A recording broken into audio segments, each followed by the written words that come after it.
ભાવનગર જિલ્લાના તળાજા તાલુકામાં કડાકા ભડાકા સાથે કમોસમી વરસાદ છેલ્લા 3 દિવસથી વરસી રહ્યો છે. ખેડૂતો પર સંકટના વાદળો ઘેરાયા છે. આજે પાછો ધોધમાર વરસાદ વરસી પડતા ભારે મુશ્કેલી સર્જાય છે.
સમાજ માટે સત્ય માટે સત્યપૂર્ણ સમાચાર પ્રસારણ આપના મોબાઈલ પર તરત જ લાઈક કરો, શેર કરો અને સબસ્ક્રાઇબ પણ કરો.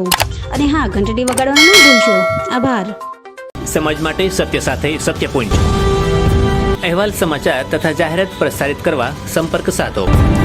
સત્યપુંજ સમાચાર પ્રસારણ, લબ્ધિ કોમ્પ્લેક્સ, તાલુકા પંચાયત સામે, સિહોર.